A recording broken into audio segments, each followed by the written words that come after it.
গাছগুলোতে কি সুন্দর ফুল ফুটেছে।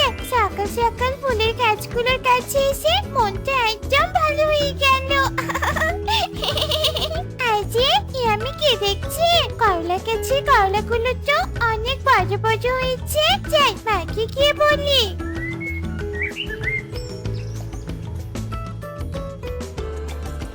আরে টুকি মা, তুই এখানে? তোকে না কতবার বলেছি রান্নার সময় রান্নাঘরে আসবি না, চোখে ধোয়া লাগবে। যা যা বাইরে যা।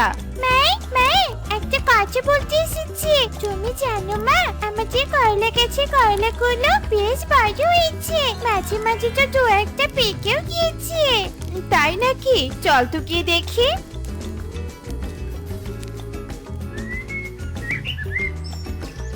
হাই হাই, এত বড় বড় হয়েছে করলাগুলো। এগুলো তো আজকে বাজারে বিক্রি করতে হবে। টুকি মা, ঘর থেকে ঝুড়িটা নিয়ে আয় তো, বড় বড় করলাগুলো ছিঁড়ে রাখি। আচ্ছা ঠিক আছে মা। টুকি তার মায়ের কথা মতো ঘর থেকে ঝুড়ি নিয়ে আসে আর টুনি গাছ থেকে বড় বড় করলা ছিঁড়ে ঝুড়িতে রাখে। এভাবেই বেশ কিছুক্ষণ কেটে যায়। মা টুকি, আমি বাজারে করলা বিক্রি করতে যাচ্ছি, তুই বাড়িতে সাবধানে থাকিস। আচ্ছা ঠিক আছে মা। আমি শোনো, করলা বিক্রি করে আমার জন্য একটা পুতুল কিনে নিয়ে আসবে, কেমন?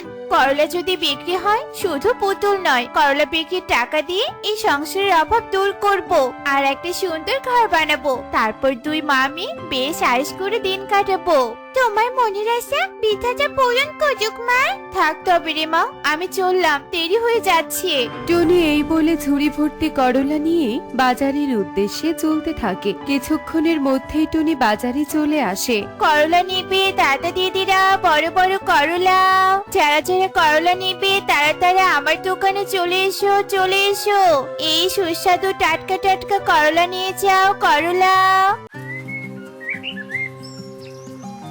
করলাগুলো তো বেশ বড় আর টাটকা, আমার অনেক পছন্দ হয়েছে। তা টুনি, তুই এত সুন্দর করলা কোথায় পেলি? তোর না কোনো জমি নেই? দিদি, ঘরের পেছনে একটা গাছ রোপণ করেছিলাম, সেই গাছেই তোমাদের আশীর্বাদে আর বিধাতার কৃপায় অনেকগুলো ছোট বড় করলা ধরেছে। সেই গাছের করলা নিয়ে এসেছি বিক্রি করার জন্য। ও তাই নাকি? তো করলার কেজি কত? বেশি না দিদি, মাত্র 100 টাকা কেজি। 100 টাকা? তাহলে আমাকে 2 কেজি দে তো। হ্যাঁ রে টুনি, আমাকেও 2 কেজি দে। দিচ্ছি দাদা দিদি, একটু অপেক্ষা করো। টনি বিউটি আর কবুতরকে করলা দেয়। ওরা করলা নিয়ে টাকা দিয়ে চলে যায়। এভাবেই আস্তে আস্তে বনের পাখিরা টুনির সব করলা কিনে নেয়। টুনি সব করলা বিক্রি শেষে খুশি মনে বাড়ির দিকে চলতে থাকে। অনেকদিন পর মজা করে করলা রান্না করেছি। আজ পেট ভরে করলার তরকারি দিয়ে ভাত খাবো। দেখি তো একটু চেক করে তরকারিটা কেমন হয়েছে।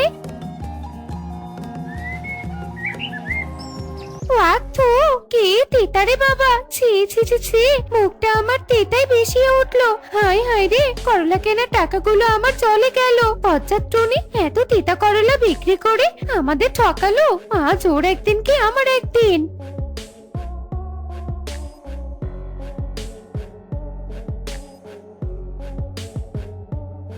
দিদি জানো, টুনি আমাদের বোকা বানিয়ে তিতা করলা বিক্রি করেছে। হ্যাঁ হ্যাঁ জানি, আর এই জন্যই তো ওর বাড়িতে যাচ্ছি। ওর তিতা করলার তরকারি ওর মুখে ঢেলে দিতে হবে আর আমাদের টাকা ফেরত নিতে হবে। ঠিক বলেছো দিদি, আমিও যাব তোমার সাথে। চলো দিদি।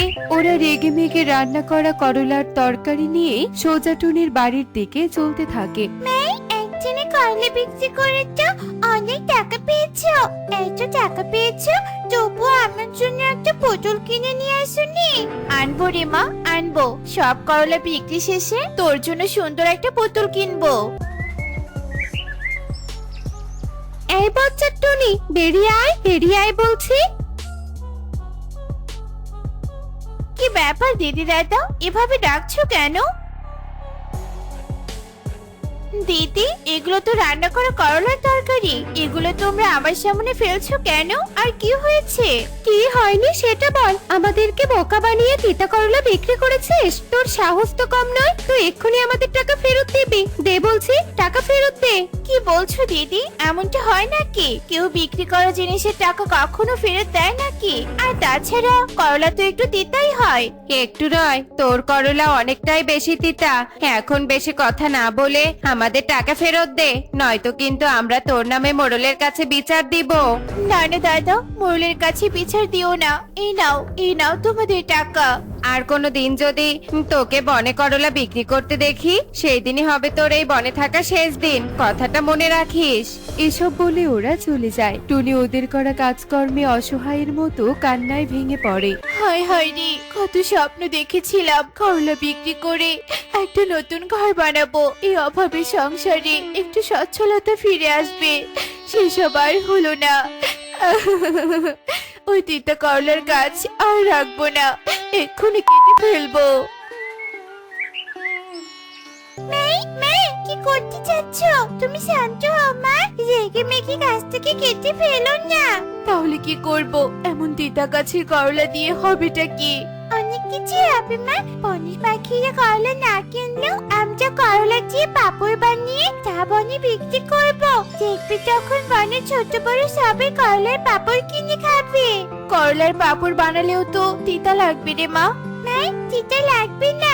শোনো মা, সবার প্রথমে আমরা করলা কেটে গরম পানিতে সিদ্ধ করে নেব। সেই সিদ্ধ পানিতে করলা সব তিতা চলে যাবে। তারপর সেই সিদ্ধ করলাগুলো তেলে ভেজে পাপড় বানাবো। বাহ, বুদ্ধিটা তো বেশ ভালোই রে মা। আমি তবে কাল থেকে তাই করব।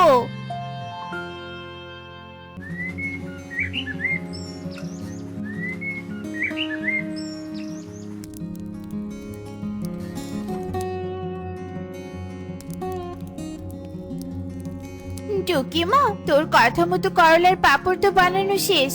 এবার একটা পাপড় খেয়ে দেখ তো কেমন লাগে। আচ্ছা ঠিক আছে মা। দারুণ হয়েছে মা, একটু চিতা লাগছে না। কি যে সুস্বাদু হয়েছে, বারবার তো খেতে ইচ্ছে করছে।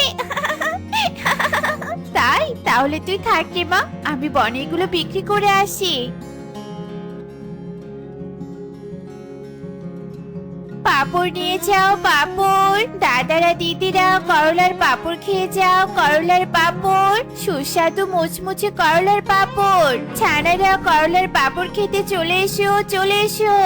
হ্যাঁ, তোকে না বলেছিলাম তোর তিতা করলা বনে বিক্রি করবি না? তুই তবুও করলা বিক্রি করছিস, তোর সাহস তো কম নয়।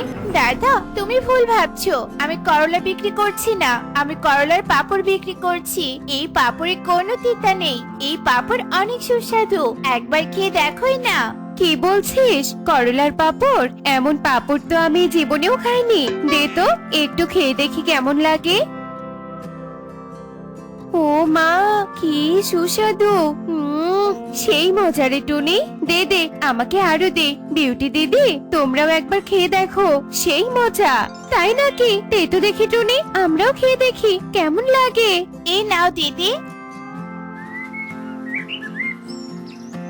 তাই তো, কি মজা। হা হা, টুনি আমাকে কিছু পাপড় প্যাকেট করে দে, আমি টিয়ের জন্য নিয়ে যাব। হ্যাঁ রে টুনি, আমাকেও প্যাকেট করে দে, কালু আর কনকের জন্য নিয়ে যাব। হ্যাঁ হ্যাঁ দিদি, দিচ্ছি। টুনি প্যাকেট করে দেয়। সবাই পাপড় নিয়ে টাকা দিয়ে চলে যায়। এভাবেই বেশ কয়েকদিন কেটে যায়। টুনি করলার পাপড় বিক্রি করে একটা নতুন ঘর বানায় আর বেশ ধনী হয়ে ওঠে। দেখলে তো মা, আজ আমাদের কত পরিবর্তন। সেদিন যদি তুমি দেখে কলার গাছটাকে কেটে ফেলতে, তাহলে কি হতো বলো তো শুনি? ঠিক বলেছিস রে মা, তুই যদি সেদিন আমাকে বিকল্প বুদ্ধিটা না দিতি, তাহলে আজ আমরা এত ধনী হতে পারতাম না। জানো মা, আমি বইয়ে পড়েছি বিপদে মাথা গরম না করে মাথা ঠান্ডা রেখে বিকল্প সিদ্ধান্ত নিতে হয়, তবে জীবনে আসল সফলতা ফিরে আসে।